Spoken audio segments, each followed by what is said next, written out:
ఏదైతే ఈరోజు మన విలేకరులు లేవనెత్తిన అంశం ఉన్నదో మా మీద పల్లా రాజేశ్వర్ రెడ్డి గారి వారి మీద, వారి భార్యనైన నీలిమన్న నా మీద, అలానే మధుకర్ అని మా ఎంప్లాయీ ముగ్గురు మీద రిజిస్టర్ అయిన కేసుకి యాక్చువల్గా ఆ కేసు ఎప్పుడు, ఎక్కడ, ఎలా జరిగింది అనే డీటెయిల్స్ ఏమీ లేకుండా ఎఫ్ఐఆర్ అనేది రిజిస్టర్ అవ్వడం చాలా దురదృష్టకరం.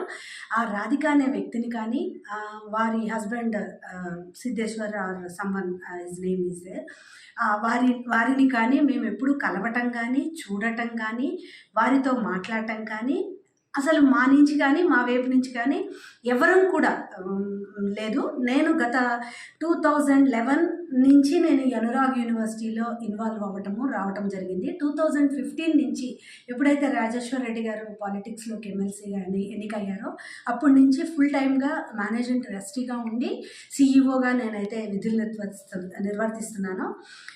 ఎప్పుడూ కూడా నేను అకాడమిక్ యాక్టివిటీనే తప్పితే మిగతా వాటిల్లో నేను ఎప్పుడూ అసలు ఇన్వాల్వ్ అవ్వలేదు, చూడలేదు కూడా. అది చాలా మాల్ ఇంటెన్షన్తో పెట్టిన కేసు లాగా మాకు అనిపిస్తుంది.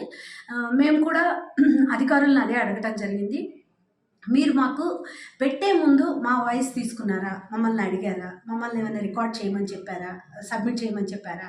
ఏమీ జరగకుండా how they will record the FIR అనేది మేము అడిగాము. అది చాలా అంటే ఈ గవర్నమెంట్లో ఈ విధంగా కూడా చేస్తారనేది మాకు కొత్తగా అనుభవంలోకి వచ్చింది.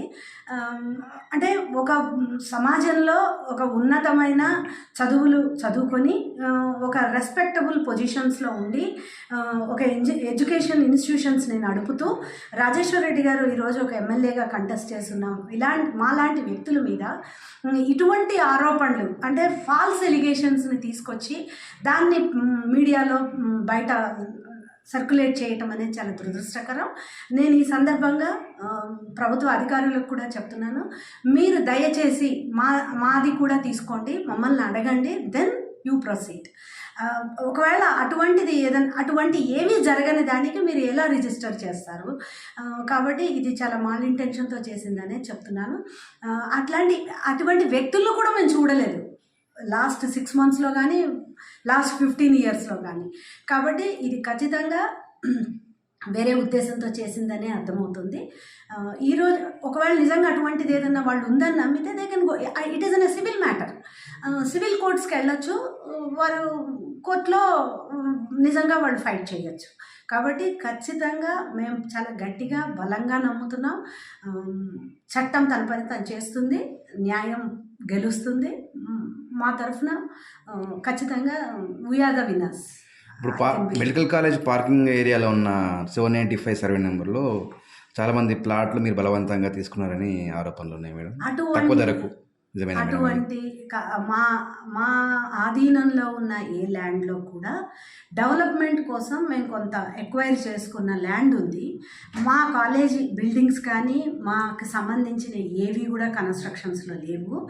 మేము ఏది కట్టినా, ఏ ల్యాండ్ ఏది కట్టినా కూడా చాలా ప్రాపర్గా with HMDA permissions, whatever are required to construct a building, ఆ పర్మిషన్స్ అన్నీ తీసుకొనే మేము బిల్డింగ్స్ కట్టుకోవడం జరిగింది.